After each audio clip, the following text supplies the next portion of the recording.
right, so pull up the notes I just sent out. So I'm gonna knock these out real quick. These are real short. So what I'm gonna do is I'm gonna finish up the notes tomorrow. We'll review on Friday. Now you guys review over the weekend. Pass on Monday. So kind of knock this out because the Illinois Constitution section is as long as the U.S. one. All right, so it's a lot of kind of like just kind of getting to the nitty-gritty kind of stuff with it. So, yesterday we just kind of talked about Chapter 8, the whole kind of introduction on the concept of state governments. Right? And every state government has a constitution, right, a written plan of government. And with Illinois, Illinois has the current constitution that we have in Illinois here is actually our fourth constitution. Right. Illinois became state on December 3rd, 1818, which I believe is a question on the test.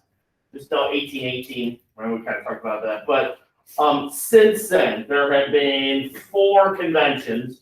The last one, which was called in 1969, and then the kind of Constitution was agreed upon and officially goes into effect in 1970, is the current one that we're working with. All right. Now, there's some similarities with kind of like the U.S. Constitution, and then there's some differences as well here. Both the U.S. Constitution and the Illinois State Constitution have a preamble, which is the introduction. The preamble, essentially, just like the preamble of the U.S. Constitution, just kind of gives a kind of general kind of idea on what the purpose of the Constitution, of the governance of Illinois, and so on and so forth. Compared to the U.S. Constitution, there are certain things in there, like, you have all the things like freedom of speech, freedom of religion, right to due process that are within the U.S. Constitution. But there's more specific ones. State constitutions tend to be a little bit more specific in their kind of like in their wording, if you will. All right. So know that both of them have a preamble. Preamble is the introduction. All right. The Illinois State Constitution, as it's structured, there's no amendments. There's no amendments to the Illinois State Constitution. There's 14 articles. All right. And within each article, they get specific with sections. The one that has the most amount of sections in it is Article 1, which is titled Bill of Rights, and it has everything that we've talked about, like in the U.S. Constitution, which were the first 10 amendments, right? Freedom of religion, freedom of speech, right to due process, all that stuff. But they also get more specific. Like there's articles specifically, basically outlawing the like discrimination based on gender, based on physical and mental abilities. So it definitely gets more specific, right? And so, like I said, the first article is the longest one, right? And so in there, there's issues on like basically kind of like particularly when it comes to kind of access to buildings for those who have some physical disabilities and such. And within these kind of laws, the idea here is that certain things can be challenged in court, but there's no amendments, just strictly articles and sections. So that's the one thing that differs. The Illinois State Constitution differs definitely from the U.S. Constitution. Article 2 is titled Powers of the State. This one kind of establishes like the relationship between, we'll talk about the 3 branches. The idea there's that concept of checks and balances, separation of powers on each of the branches there. Certain things we'll talk about, like the concept of vetoes for governors, the idea of impeachment for the legislative branch. Article 2 is basically only 2 sections, right? Article 3 deals with suffrage and elections. Remember, suffrage is another kind of fancy term for voting. This establishes election laws, board of elections, and then as we kind of talked about in the U.S. Constitution, elections, like federal elections, are basically kind of like those rules that are established by the states. Okay, and so that kind of lays out there in Article 3, which I believe has maybe 7 sections to it. All right. So again, they tend to get a little bit more specific in certain matters, like within the kind of the U.S. Constitution. like suffrage and elections, stuff like that is not, it's like, we've mentioned in kind of the 13th or the 15th Amendment, the 19th Amendment, the 26th Amendment. Here's put it into the article first. And again, and also to the idea with these state constitutions is they have to adhere to aspects of the U.S. Constitution as well. Article 4 is relatively long. Article 4 is dealing with the legislative branch, which you guys know that we questioned on the test. Which branch of the state government is the lawmaking body of the state government? That's the legislative branch. All right. Now, Illinois is a bicameral legislature, meaning what? 2 houses, right? Okay. Now, in D.C., we refer to the houses, and there's a House and Senate here in Illinois. In D.C., they're referred to as the Congress. In Illinois, it's referred to as the General Assembly. All right. So the General Assembly is the legislative body that makes up the state laws in Illinois.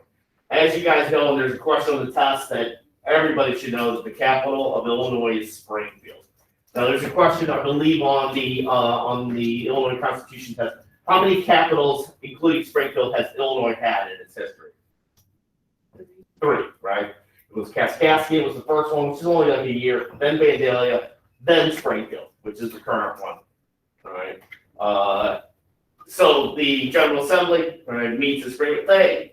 We used to I know schools used to always have since COVID they stopped doing them, I'm sure. Tours of the General Assembly. All right.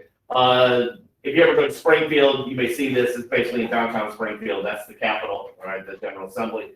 And you have 2 sections there. And again, it's very similar to structure to the House of Representatives. Mr. Shesky actually used to work up there in Springfield. He used to work in for various members of the Illinois Senate and stuff like that. So he was worked on campaigns and stuff like that. He knows the inner workings of that and all that goes in there.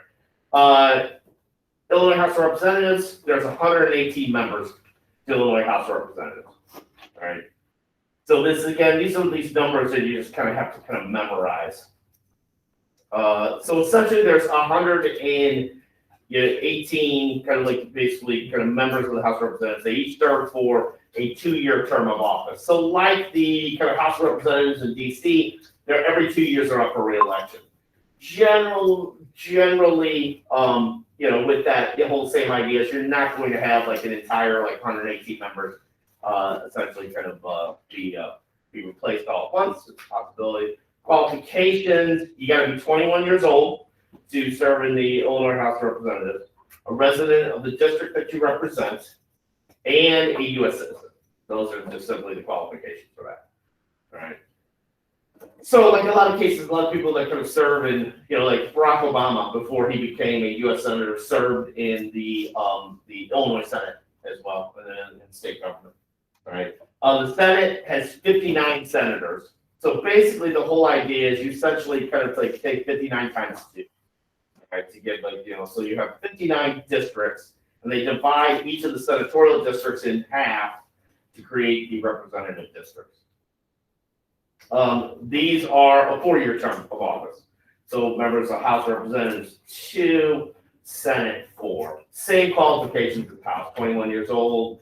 You got to be a resident district that you represent and a U.S. citizen. Pretty simple type of stuff. So again, these are numbers you just kind of memorize. All right. This is set since the kind of number has been set since the 1970 Constitution. These are the various districts. Illinois, we're Collinsville is this area, down here. And you'll notice a lot of it, in Chicago, this is all based on population. Chicago, you have a whole bunch of districts up here. Because you're supposed to have equal through the Sims-Meade Reynolds case, equal representation within there. You have other districts here, where you have smaller populations. They tend to be larger in geography, but they don't represent as many people. All right, so to speak. These are in Collinsville. You live in Collinsville. Kate Stewart on the left is your representative in the Illinois State House of Representatives. She, I believe, is from Edwardsville, and then Lisa Crow on the right there. She's from Wood River. She's the senator that represents Collinsville. All right, both of them are Democrats. All right, and generally, how it plays out, Chicago, that area up there tend to see more Democrats. More like kind of as you get into like kind of like Central Illinois, down South Illinois, you tend to see more Republicans. In this area, it tends to be a little bit more Democratic than next there. Presiding officers, like in the U.S. House of Representatives, the presiding officer for the Illinois State House of Representatives is the Speaker of the House. The Speaker of the House is generally elected by the members of the majority party there.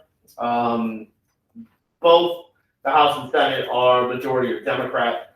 The current Speaker of the House, as of January of this past year, is a guy from the Chicago area named Emmanuel Chris Welch. He replaced a guy named Madigan.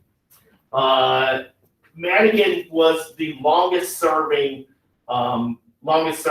like speaker of any state house in the entire United States. He had been the Speaker of the Illinois House, I want to say, since some part in the 1970s.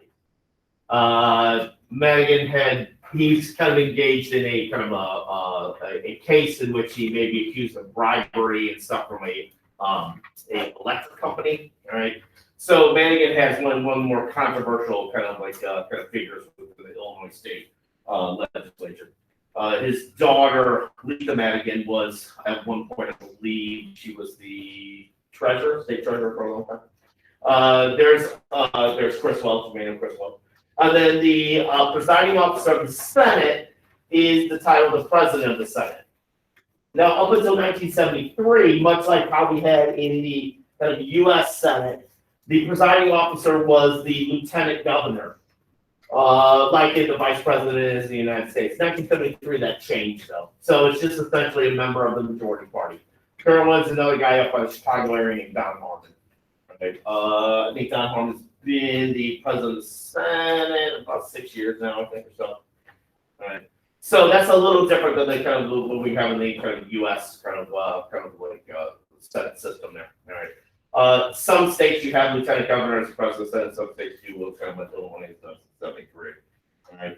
And there's my man Don Harmon. He's got a little bit of issue with male pattern baldness. All right. Lawmaking process. And again, the idea kind of bills initially kind of need a majority vote for passage. However, and we'll talk about this tomorrow when we talk about governors and their kind of right of veto power. If the governor vetoes a bill, and remember there's something called Illinois has line item veto. It has to go back to where it started, either the House or the Senate. The bill must be sent to the governor within 30 days. After that, then it basically, if it doesn't get to the governor within 30 days while they're in session, then it kind of dies. All veto bills must pass by 3/5 vote. Right? They have to have 3/5 in both houses. So if the bill starts in the House of Representatives, then it has to get sent back to there. If it doesn't make it past after within 3/5 vote, then the bill generally dies. All right. And again, they have the kind of the names for bill, a Senate bill will start with an S, a House bill will start with an HR. Right. Again, that's the whole kind of process, the kind of lawmaking process there. But we'll talk about the vetoes a little bit more later. And then there's some restrictions on the members of the General Assembly. One is they cannot receive an appointment by the governor for another public office while a member of the General Assembly. So the governor can't appoint somebody who's a representative to Secretary of State or auditor or whatever like that. They cannot receive a salary increase during their term. They can vote for it, but then they have to basically kind of be put to the voters whether they want to retain that person or not. This is very similar to the 27th Amendment, kind of ties in with that. And then neither house can adjourn without consent from the other. The governor, though, can call both houses in for a special session or can adjourn at some point. Okay. So these are some of the restrictions. Also, they're not supposed to get kind of noble titles while they're kind of serving as kind of members of the General Assembly. All right. So like I said, tomorrow what I'll do is I'm just going to talk about the executive branch and judicial branch. All right. And then Friday we'll review. So tomorrow will actually technically be the last time you get notes from me from this class. So that should be something to celebrate.